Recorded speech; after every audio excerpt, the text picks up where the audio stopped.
In today's video, we're not going to do media lore. We're going to do something a little different. We're going to do real life lore, IRL lore. Vikings, the most terrifying force in history. Let's go. The British winter of 793 AD was filled with strange... I recognize this guy. Is it the Today I Found Out guy? The bald guy? Ferocious thunderstorms tore through the sky. Immense winds battered towns and villages across the islands. Dude, this guy's everywhere. Even swore that they saw dragons circling. Dragons! In an age when superstition and omens played a fundamental part in everyday life. And he saw these events as a chilling sign of something terrible to come. Less than 6 months later, something did arrive. The start of a dark period, later dubbed the Great Suffering. It began on the 8th of June. The Great Suffering. It wasn't so great now, innit? 793 AD, on the island of Lindisfarne, off the Northumbrian coast in northern England. This tiny tidal island was home to a monastery with a small Christian population and was a significant site to the faith because of its links to St. Cuthbert and early Celtic Christianity. That morning, 3 ships appeared on the horizon, strange-shaped, billowing sails and bizarre faces carved into their bows. They ran aground on a beach a short distance from the monastery. I wonder if they have sweets. What a terrifying sight. A wave of warriors stormed into the monastery, hacking their way through the terrified monks within. Some were dragged back to the ships, never to be seen again. Most died on this holy island. The warriors plundered everything they could from Lindisfarne before setting sail again and disappearing over the eastern horizon. The attack had been chaotic and bloodthirsty, and much more was to come. The Viking Age had begun. While the brutality of the attack on Lindisfarne sent a shockwave through Christian Europe, this wasn't actually the first time the pagan horde had visited the British Isles. Records suggest that a small landing party arrived in Portland Bay in Dorset. Listen here, man. I've seen the Vikings TV show. That shit seems like it sucks. I would hate to be a Viking, and I would hate to be anybody who crossed paths with a Viking. Said several years before. The local reeve, a senior official operating as the Crown Blood Eagle, no thank you. Crown's representative, was said to have mistaken them for merchants. The unfortunate man approached the strange group and ordered them to move down the coast to where all arriving merchants were directed, but he was killed almost immediately. We don't know what happened next, but this is the first recorded instance of Vikings landing in Britain. Hello all, let me interrupt for just a moment to tell you about our fantastic sponsor today, and that is AG1. Making your mornings both easier and tastier, but most importantly, green people. Just no nutrition containers. Very green. Everything. Very green. Support, easy, and that's it. So green. All you need to do is go to drinkag1.com/shadows or click my link in the description below to get a year's supply of immune-supporting AG1 vitamin. AG1's vitamin D3 and K2 plus... where is it? 5 of these travel packs so you can keep healthy on the go. I'm going away this weekend and I'm taking 3 of these with me so that I'll always be good to go.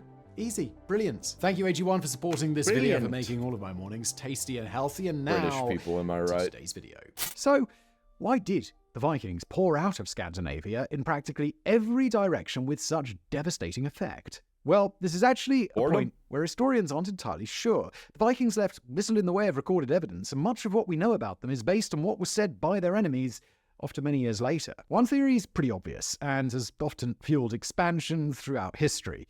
That's land. Scandinavia is limited in size, coupled with the fact... Yeah, I think it was just a bunch of individual power grabs, is probably what it was. That an even smaller area is farmable all year round, and that winters throughout the region come with a... The way the Vikings show went, probably how it went. Savagery that's enough to send anybody insane, so it's not hard to imagine how braving the seas for more hospitable climates might have seemed attractive. There are also questions of whether the entire rampage across Europe and beyond all began because of a lack of women in the northern extremities, or perhaps it was just down to good old-fashioned political intrigue back home and too many bristling warriors and roaring testosterone in such a small space. They were a bunch of massive freaks who liked violence too much and were really dirty. Yeah, it was just kind of a matter of time. Is the Genghis Khan type of people. The other reason that has come into vogue in recent years is yet another that has appeared throughout history. and that's revenge. Charlemagne, king of the Franks and later Holy Roman Emperor, had instigated a bloodthirsty campaign to force pagan Saxons living in and around his lands to convert to Christianity or be killed using one of those wonderfully macabre methods that were so popular back in the medieval age. The Saxons were a rough group that overlapped several modern countries, including Germany, Holland, and Denmark, and while their links with the Vikings are vague, it is not an implausible idea. The Saxons, aren't they the original, precursors to the English speakers? Not only did these conversions cause outrage back in Scandinavia, but with Christianity slowly creeping northward into the Norse lands, there must have been genuine hatred toward the faith that was seen as a direct competitor to the age-old Norse methodology of Odin, Thor, and Freyr. Whatever the reason, and at this point, it's probably safe to say it was a combination of several factors, when the Vikings did decide to spread their rings, they did so with a terrifying fury. Yet while their attacks on Britain and eventual settling there have become the stuff of Netflix legends, the Vikings spread in practically every direction with similar results. West to Iceland, Greenland, and even to the extremities of North America, south as far as Sicily and northern Africa, east deep into modern Russia, and perhaps as far as the ancient city of Baghdad.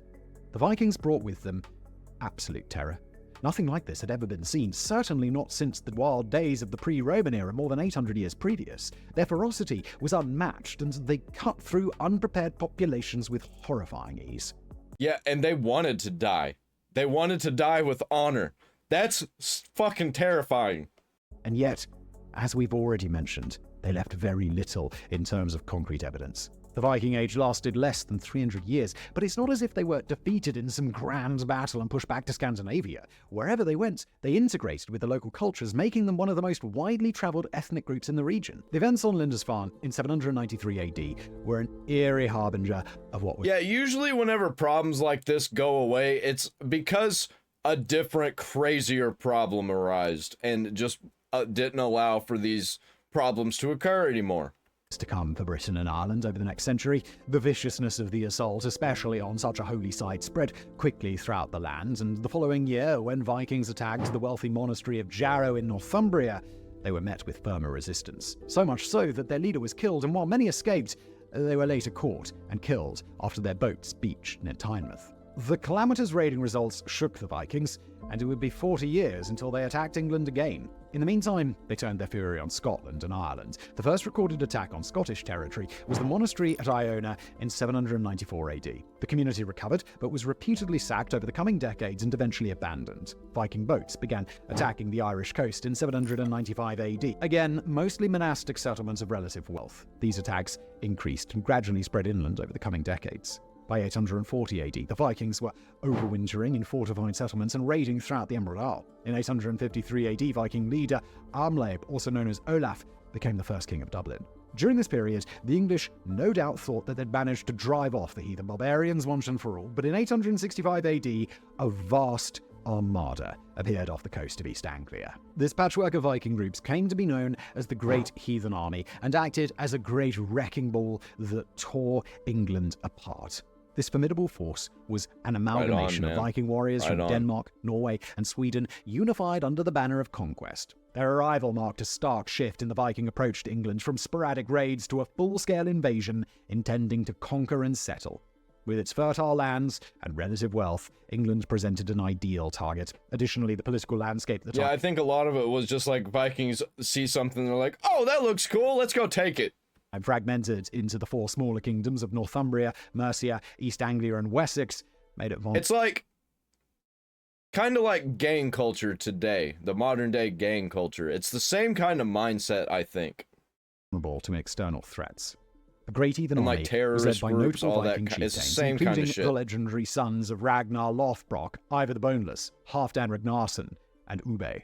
Their strategy was methodical and relentless. Starting in East Anglia, where they secured horses, significantly increasing their mobility and allowing them to strike swiftly and unexpectedly across the English territories. The Vikings' tactics were brutal and efficient, combining lightning-fast raids with sieges of significant settlements. Their superior naval capabilities meant that they could move quickly along rivers, striking deep into England. In many ways, these attacks were the blitzkrieg of their time. In 867 AD, they captured York, a major victory that effectively ended the independence of Northumbria. By 874, they'd subdued Mercia, with East Anglia falling 4 years earlier in 870 after the martyrdom of King Edmund. Man, they were getting through shit quick.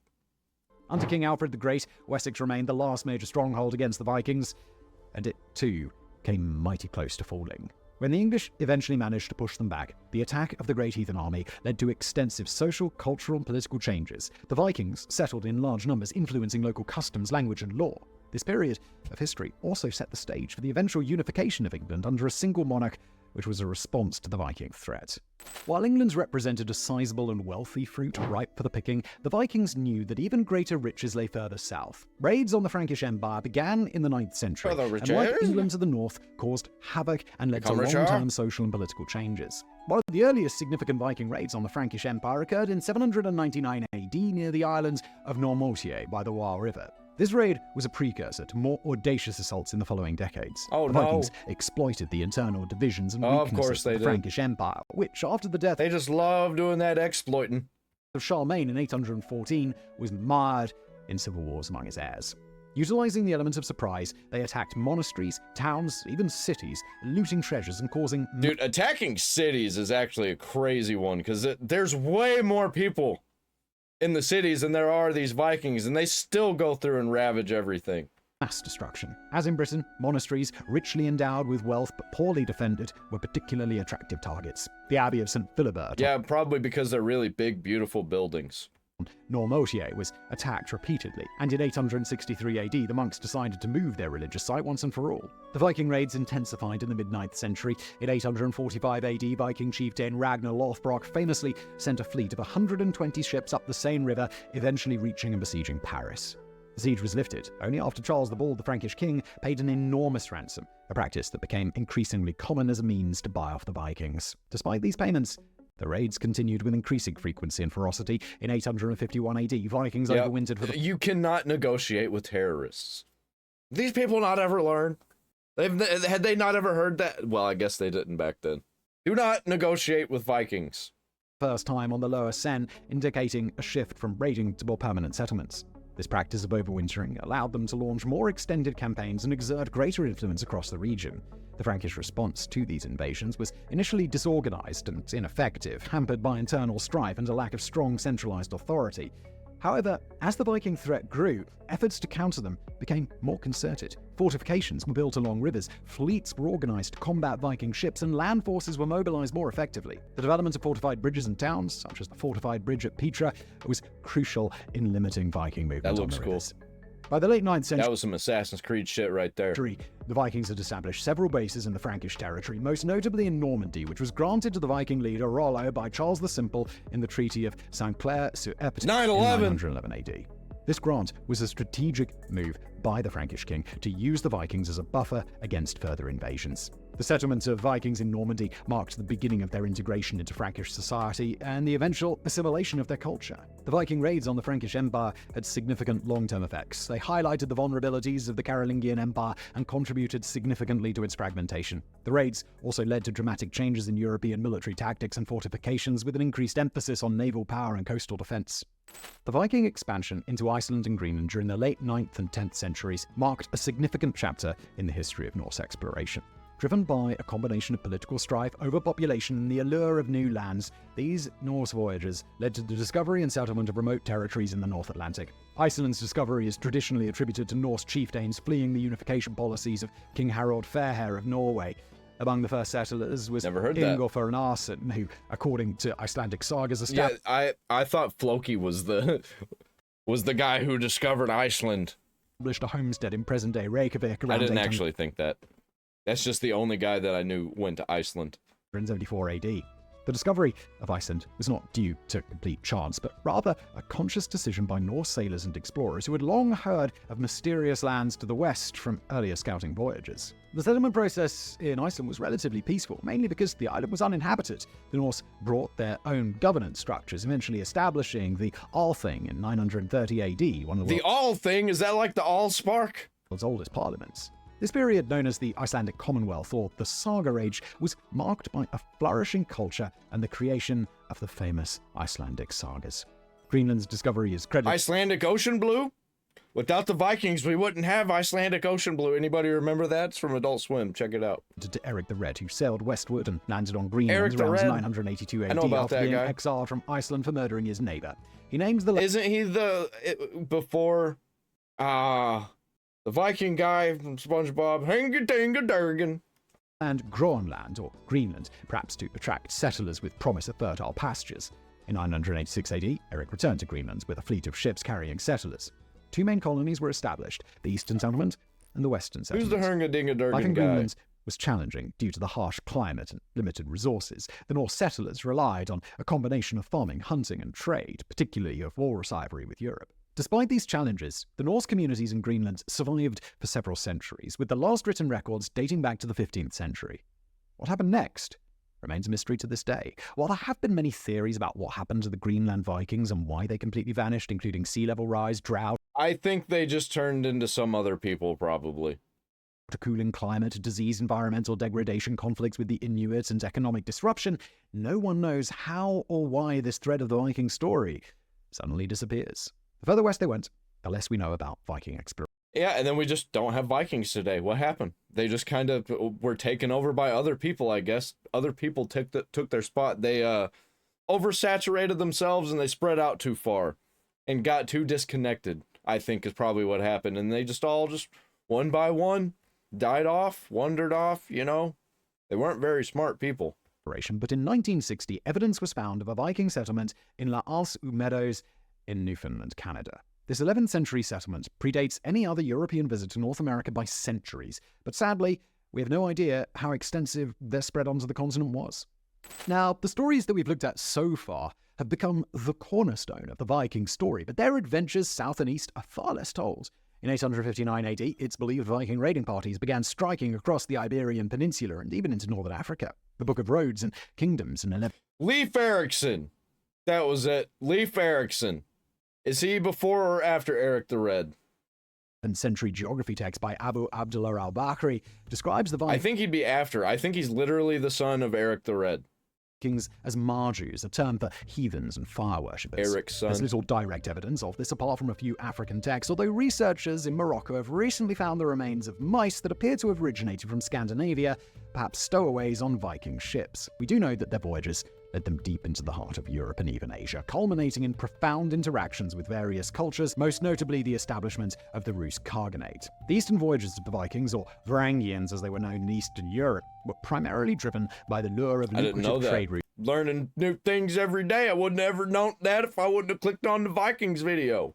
And the wealth of Byzantium and the Islamic caliphates. These routes often followed the vast network of rivers such as the Volga and the Dnieper, which stretched deep into the Eurasian continent. Unlike their raids in the west, the Vikings in the east These British people, they talk so funny. I thought he said vulgar. Volga. often engaged more in commerce, serving as traders and mercenaries.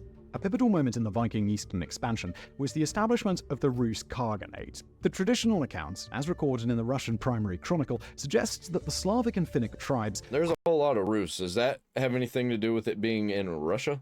called upon the Varangians to bring order to their lands. This led to the rise of the Varangian chieftain Rurik, who established a dynasty in Novgorod around 862 AD. His successors extended their control to Kiev, laying the foundations of the Kievan Rus, a federation of Slavic tribes under Varangian rule that remained until the mid-13th century. Through their state of Kievan Rus, the Varangians became key players in the trade between northern Europe and the Byzantine Empire, exporting items like furs, wax, honey, and slaves to the south, and importing silks, wine, spices, and luxury goods.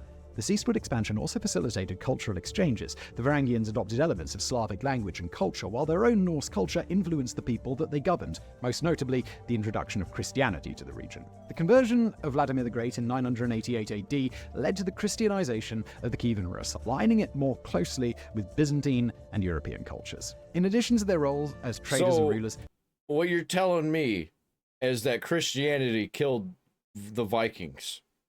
I can see it. Makes sense. Vikings seemed like they were extremely evil force that needed to be quashed. the Varangians also served as mercenaries, most notably in the Byzantine Empire's Varangian Guard. This elite unit, composed primarily of Norse warriors, served as the personal bodyguards of Byzantine emperors. They were renowned for their loyalty and ferocity in battle and played a crucial role in the imperial court of Constantinople. Vikings, via the Volga trade route, even ventured into the Caspian Sea and reached the lands of the Persian Gulf and Baghdad, the capital of the Abbasid Caliphate. And this is where Viking history, already far from clear, gets even blurrier. A small carnelian bead found in Derbyshire in 1982 during the excavation of a Viking burial ground has led to many re-evaluating the Derbyshire? You mean Derbyshire? That's what that said. The traditional Viking story. The bead, originally from Gujarat in India, was discovered in a grave thought to be connected with the Great Heathen Army. If that's true, it means the Viking expansion was much more extensive and much earlier than we've long thought. Rather than simply being murderous barbarians as history has painted them, their trade routes and commerce were considerably more evolved than they've ever been credited for. The Vikings left almost no reliable evidence of their story. Yeah, that's what I'm saying. Like, they weren't just like these screaming idiots in the woods, like hitting each other with clubs until they decided they wanted to go steal some stuff and break some stuff. No, they were that. Plus they had trade going. Plus they had like commerce. They had like conversations, you know? They thought deeply about religion and spirituality, all that. But they were just bad people, you know? It was just like gangs. It was like modern day gangs. Pirates. They were pirates. No great buildings with carved imagery, and even their great sagas were written long after the events. The Vikings remain an enigma, a people coloured by history, painted as murderous thugs who sacked, raped, and plundered their way across Europe and into Asia. Not all of them. There were probably some good Viking groups. But that's not the complete story. Yeah, they brought hell to many places they visited, but so did many other tribes and cultures throughout the ages. Yeah, and also, a lot of these places that were being destroyed probably deserved it. The Viking Age may have been relatively short, but its influence on Europe and Western Asia was dramatic and lasting. Yeah, man. Simon Whistler, that's the guy's name. Yeah, I see him a lot, and like on just like random channels. I learned quite a bit about the Vikings today. That was crazy. This is one of the best Vikings videos that I've ever seen. I haven't seen very many. I've watched the entire Vikings series. I love that shit. I need to learn a little bit more about Vikings because I think they were very, very important to the history of humanity. Like, comment, subscribe, ring the bell for all notifications if you want to see me dive into some more lore. Any more IRL lore that you want me to react to, drop it down there in the comments. I'll probably get to it, man, if it's interesting enough.